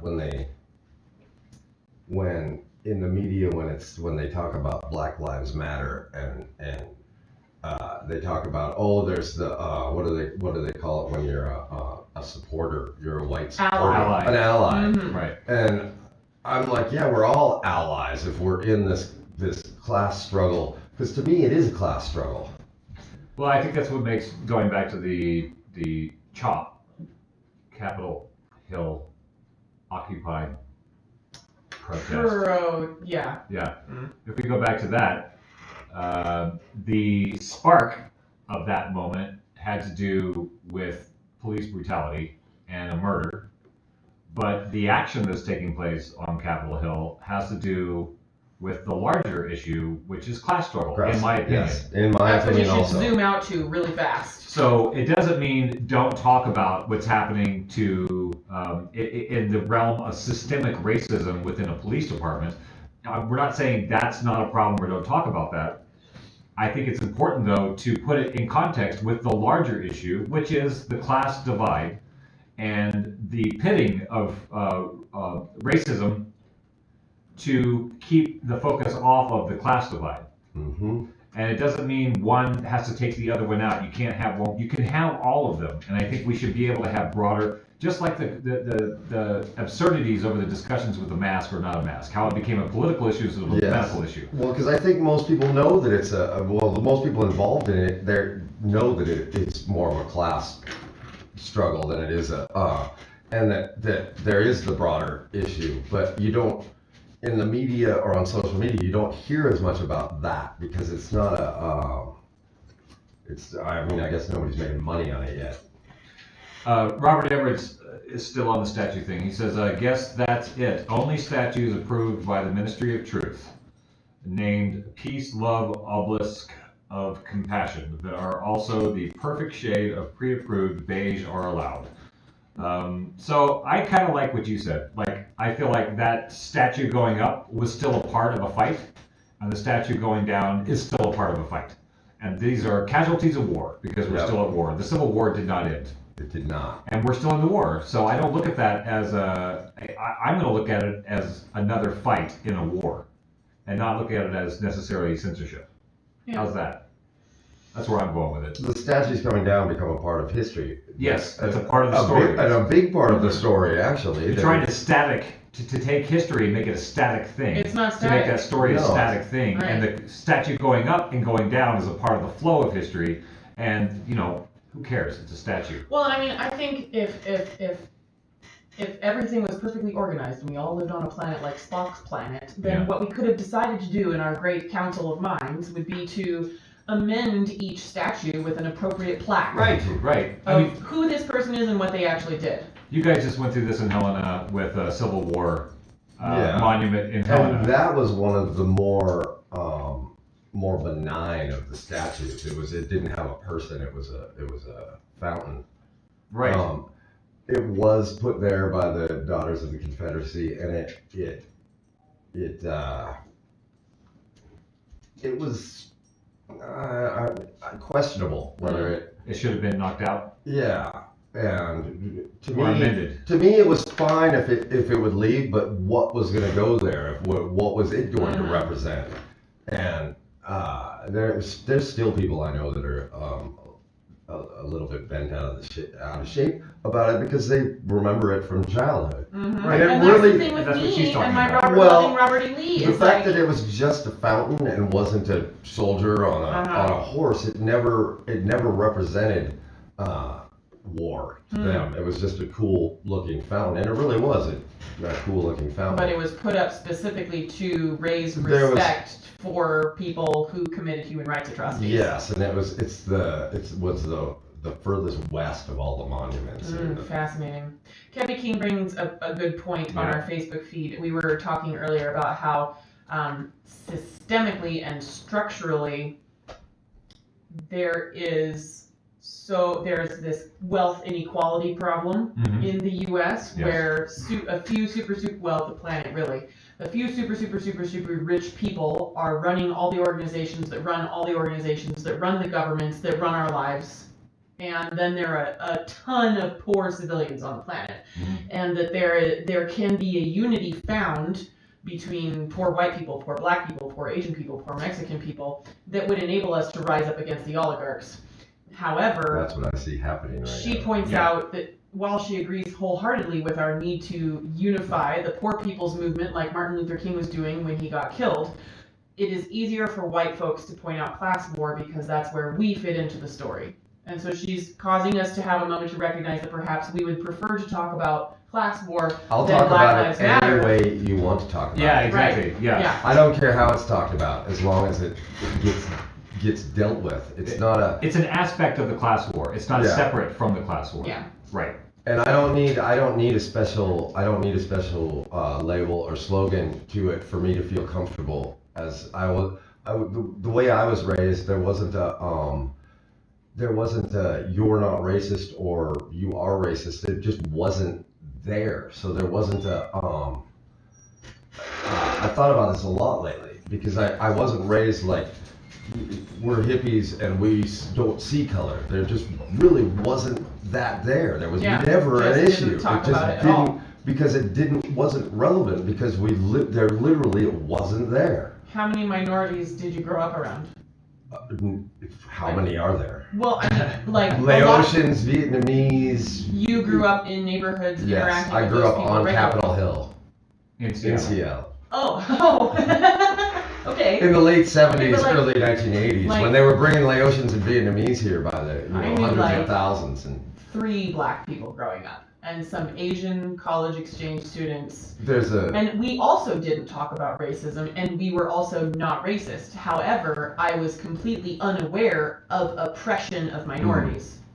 Right. Well, in a way, I was also, because there's a great picture that I have of me in I think it's the 1st or 2nd grade, and there's 3 kids at the top of the slide. One of them's me, and I have like, when I was that young, I had almost like bleach blonde hair, and it's long. Baby Gilbert. And there's a Mexican was my best friend, and this black kid was my best friend. They were like there was like the long hair. I can't remember what I was good at. But we were all, it was like these 3 best friends, and I never once at the time, it never even occurred to me that either one of us was different in any way. I think that that's a problem, and I appreciate you bringing up that perspective, because I also have that perspective where I quote unquote don't see color. Like, we're just people. However, I think that's as if, I know. I think what I'm learning is that having that perspective is acting as if that's the bottom of the ocean floor, when in fact below that perspective is massive structural and historical oppression of minorities. Yeah. And you and I are in a group of people that are getting increasingly offended and defensive. Even though you and I are not doing this, people with this perspective are getting defensive because they're like, but I'm not racist. Right. And because of this uprising of conversation about systemic and structural and historical racism, people like you and I who didn't, we need to be aware. If you are a part of a race, you are racist. This is what we came down to with Mokai. If you are a part of a race, then you are racist. The difference is whether it's benign or malignant. There are people who are racist and they don't feel hatred for other races. They don't feel like one is superior or inferior, and they don't think of themselves as racist, but they are. But they're also not. They're not malignant. They're not a cancer in terms of being actively oppressing somebody as an individual. Right. And those neutral zone people, the benign racist people, are now being confronted with the potential responsibility of needing to learn about racism that other people have caused in order to be an effective ally. The benign racism is the non-action that allows systemic racism, because you don't think there's racism. You are not. You're not. A part of rectifying that problem because you don't see it as a problem. Being a kid in Seattle, Seattle has a long history of Jimi Hendrix says he didn't experience racism until he grew up in Seattle. Didn't experience racism until he joined the military. Right. And it shocked him. Yeah. Right. I'm pretty sure Ray Charles had a similar kind of experience. I'm pretty sure he grew up there too. And it wasn't that when I left there. You quickly learn that there's all kinds of, when I moved to Montana, I was the other because I had long hair and so you experienced otherism. You were from here. Well, and it didn't, and the reason why we weren't, it wasn't like we were blind to what was going on in Seattle. It's just that there were so many of us that we were. It wasn't that we were. There was no other. It was all, we were all just kind of one. We were kids. That was our race. My friend Mad Dog grew up on the East Coast in neighborhoods where every race made fun of every race, including their own race. It was just a part of the thing. That's a different kind of benign. If you were Irish, you made fun of black people, then you also made fun of Irish people. And it was a constant cut and dig, which was a part of the culture. And it wasn't necessarily done with hatred. It was just schoolyard rhetoric. It was just a way to antagonize somebody in the middle of a baseball game.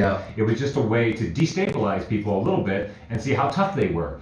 And it wasn't necessarily, these were not the agents that were constructing the systemic racism. This was just, it's almost comedy, and that was the part of the problem of the 90s of the censorship of the 90s, is that comedy is about contrast.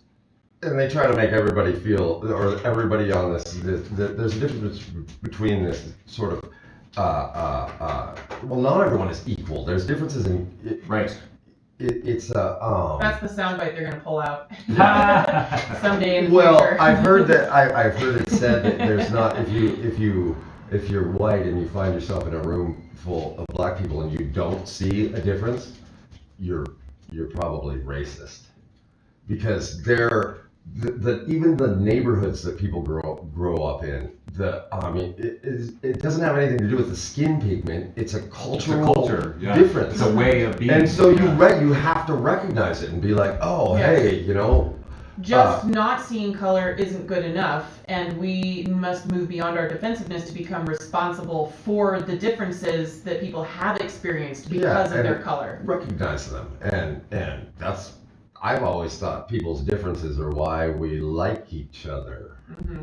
I grew up Whitey McBleacherton, like in a white supremacist cult, but I didn't interact with who we were supposed to be superior to, right? I didn't have those interactions. I was fortunate enough to go to Los Angeles and do comedy and find myself in East LA doing comedy where I'm the only white guy in a club of 500 black people. And seeing how they took care of me, they saw like, don't be afraid. Yeah. Because this one, guy it was doesn't know where he is. Because the look is he a cop? That's the first thing. Oh yeah. Is he a cop? Random white guy shows up. And so they're looking at me suspiciously because I don't belong. I'm like, which one of these things is not like the other? I'm 6'9". I stand out like a sore thumb. When I walk in, I cannot be incognito because of my height, then plus the race. And people, I was not a good comic for that audience, but they were not. They took pity upon me for not knowing where I was, who the audience was. That in itself had to be pretty funny. They gave me credit for even trying. They were so kind to me. They're like, "Oh, this boy doesn't know where he is. Let's just be nice to him because he doesn't know what he's doing." Probably not a cop. Probably not a cop. Exactly. And it was like Honolulu. I would go eat at a Japanese restaurant that was extremely racist. And it was like a 1950s diner, except everybody was Japanese. And if I went in there to get something, I went in there to experience racism. Because I knew when I went in, they would let me wait by the door for a long time before they would seat me. When they seated me, they wouldn't give me a menu, they wouldn't give me coffee, they wouldn't give me water. You have to ask for everything. You would have to ask for everything. They would get my order. They did not want me coming back. Yeah. And so it's a restaurant for those people, not for you. Not for me. And so I got to experience that in a super safe, non-threatening situation where I'm like, oh, this is what some people are talking about. That they experience every day. They experience every day situation. In a much more hostile way. Yes, dangerous. I've experienced the pretty hostile reverse thing like that, but I don't think we should talk about it. I think we should get back to censorship, the autonomous zone and censorship. What I want to know, when you go out there is if it's like the Occupy. What I loved about the Occupy movement, it was a demonstration of another way to do things. Yes. Where you fed everyone first, and it was just another way to sort of organize society that wasn't based on the top down getting to eat first. Or left right. Or left right, yeah. Or black white. It was the 99 versus 1% was a very, very clear message. First, and then move on to the maybe elders and then adults. It's not I guess I use the food as the example. It's the easiest one. Sure. But that's what I want to know. If it's like that, if it's a demonstration of how things, another way for things to be done. And if it is, then why aren't we hearing about that? Speaking of the Capitol Hill thing, Ainsley just posted a Medium article titled "The Demands of the Collective Black Voices at Free Capitol Hill." So when the police station was abandoned and the zone became the zone, immediately there was a list of demands. And that's in this. They were ready article. with this because what they're not telling you in the news is that people were protesting police brutality for 9 days on Capitol Hill. Right. And Seattle instituted a curfew, and anyone who was out after the curfew would experience horrible police brutality while protesting. So after 9 days of you're only allowed to protest in this particular time, or we're going to give you the thing that you're protesting, they stood up and I don't know exactly what the initial, but they said they took over that street basically. And they were ready with these thoughts of dismantling structural racism in the healthcare system. They said we want black doctors and nurses for black patients. No more black women dying in hospitals during childbirth because they're being ignored by white doctors. And so they have real concrete. Very. It's a detailed list. and they're going big with it. They're like, we want it all. I saw a list on the way here yesterday that somebody had posted that's a list a little bit like that, but the demands are things like no more interracial marriage. No more. Oh yeah, it's a list that looks just like the official BLM list. Oh, it's a psyop. Disinformation campaign. But people are taking it. The person who I knew that posted it said, "Well, we need to take it seriously just in case." And I was like, "Oh dear, oh no." Well, if you read their demands, these were written by black folks in the community that have been dealing with these issues, coming from their voice, from their particular position. And if you don't have any sensitivity to what they've been going through or why they have these demands, it can be eyebrow raising in terms of the degree of what they're asking for. If you understand a little more about that, it's like when you. I absolutely. It doesn't even matter if I don't understand it. I still am supportive of it because just because I don't understand it doesn't mean that it's not a thing. Well, I look at that list of demands like haggling. Yeah. You go big. Yep. Yeah. And then some things are going to get chopped off. Well, and Gilbert, you may be in danger of being a nice person because saying I don't have to understand it to care about your experience is something that a lot of humans in the U.S. cannot do. So they need to understand it so that they can understand why it's okay for people to be rising up in the streets. Otherwise, they're like, why are we letting these kids run crazy in the streets? It doesn't make any sense. I have lots of black friends. Right. So there's another article that I shared. There's a lot of things that you're just not, I'm a white male. Where is it that says I'm supposed to understand what a transgender person's life is like? I think it's great that you do care about people's lived experience without needing to know it, but lots of other people do need to read. It's not that I'm trying to find it out. If I don't understand things, I try to find and learn about them and understand them. So I shared another article from The Root, which is a timeline of events that led to the 2020 Fed Uprising. And the beginning of this article says, without proper context. Fed Uprising. Yes. Is that what they're calling? Hashtag Amplify Melanated Voices. This is by a black author named Michael Harriot. Okay, He's calling it the Fed Uprising. Okay. He said, without the proper context, it is impossible to understand the mushroom cloud of uprisings that are exploding across the country in the wake of the deaths and the world. To contextualize the anger, frustration, and desperation that is forcing protesters to recreate the lawlessness and chaos that black people experience on a daily basis, I have created a timeline of some of the events that led up to black people across the country collectively saying, all right then. And so he starts with like the 1600s. Right. He's like, here's some of the things that we have experienced that if you knew about these things, you would probably think a few burned buildings were okay. You would be more understanding. You would be more understanding of a few burned buildings. What's happening in. If you knew the stuff people had gone through. When John Trudell talks about it, he says, we've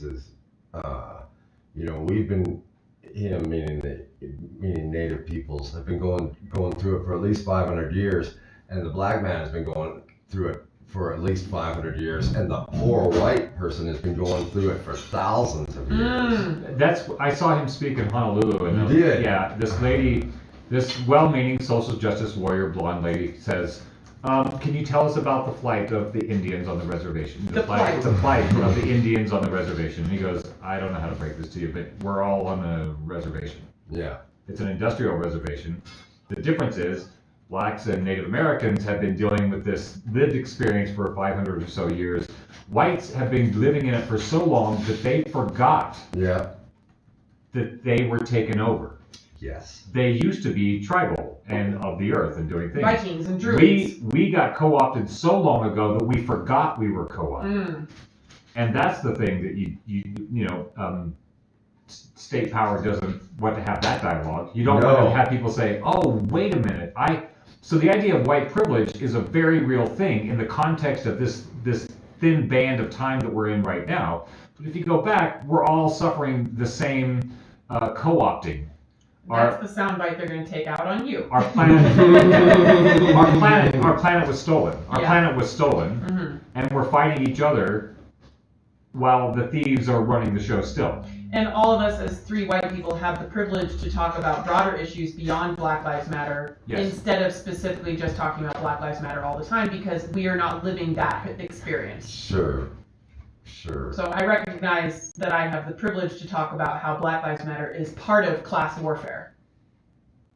Because I am not dying from being black, or not being able to get into college. Right. Yeah.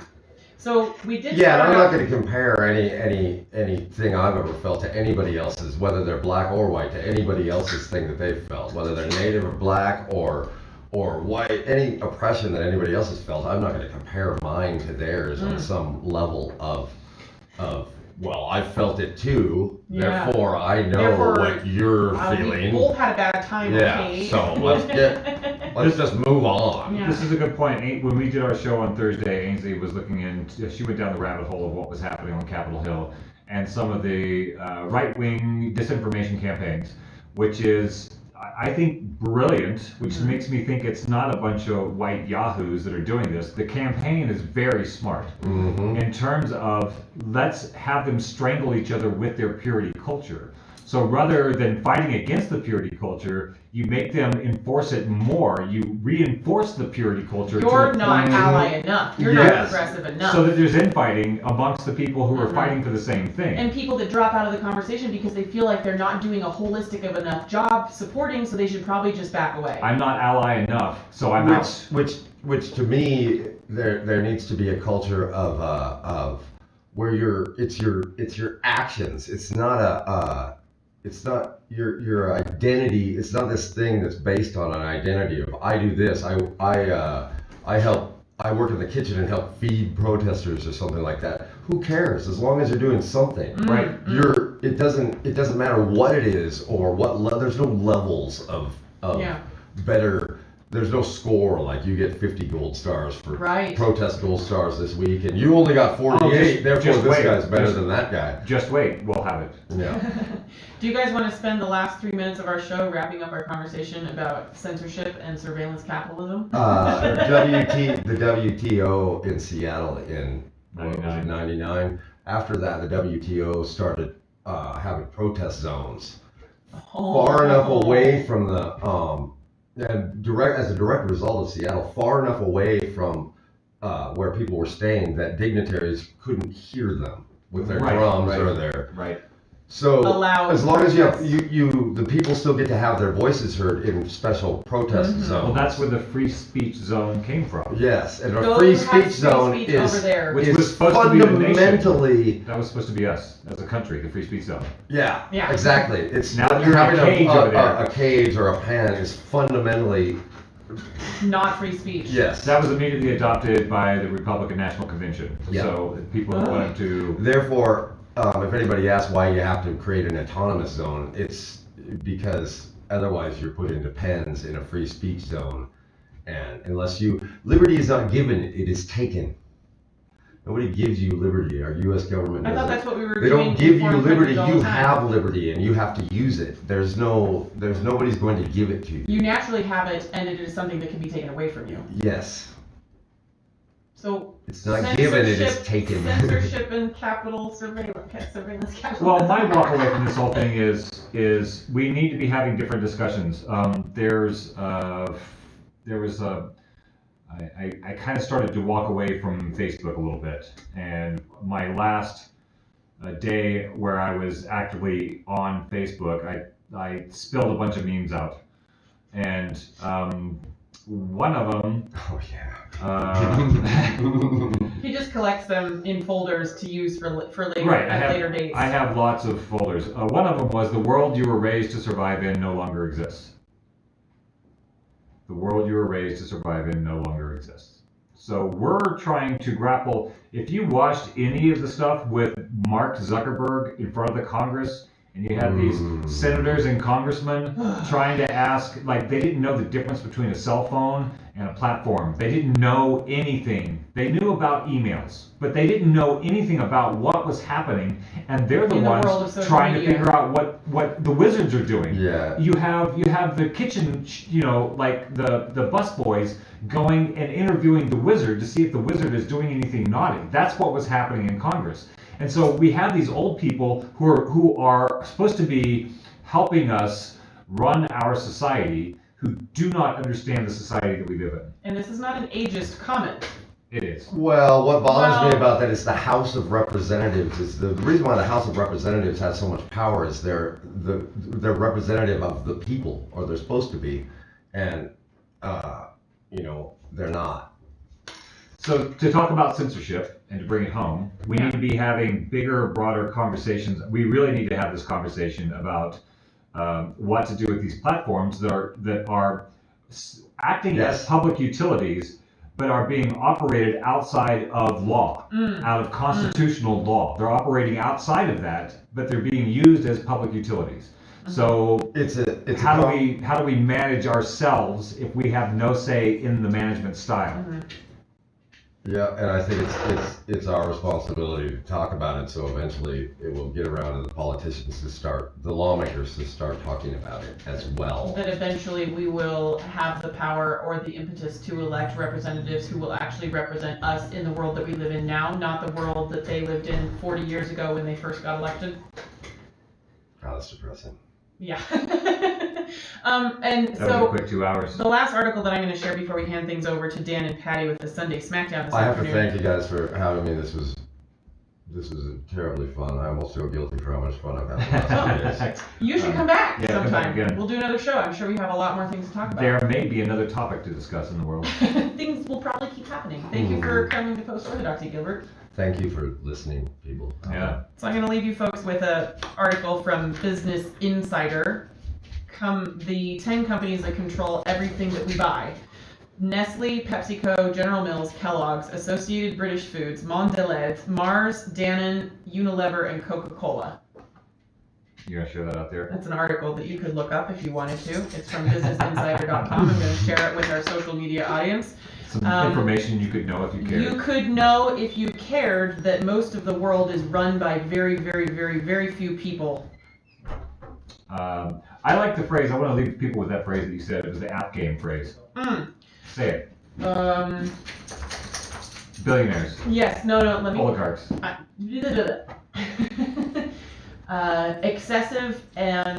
Excessive investment, constantly earning more money off of the money you already have, even when you already have $1 billion, is the app game of the older generations.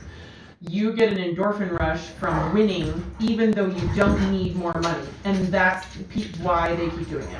Our world is being run by old guys that are using our planet as their app game. Yeah. For kicks, but we not have to because stop. they need anything. Okay, we Was gotta go. that the comment when I got censored by Facebook? It might have been. I think so. Thanks for playing, folks. You're listening to KBMF-LP Butte. We'll see you next week. This is Post-Orthodoxy. We'll see you guys later. Stay tuned. Very good. Take the skinheads bowling. I love it so much. Can you unplug me? Yes, let me turn this video off first, Okay. so that we don't get censored for playing copyrighted music on Facebook.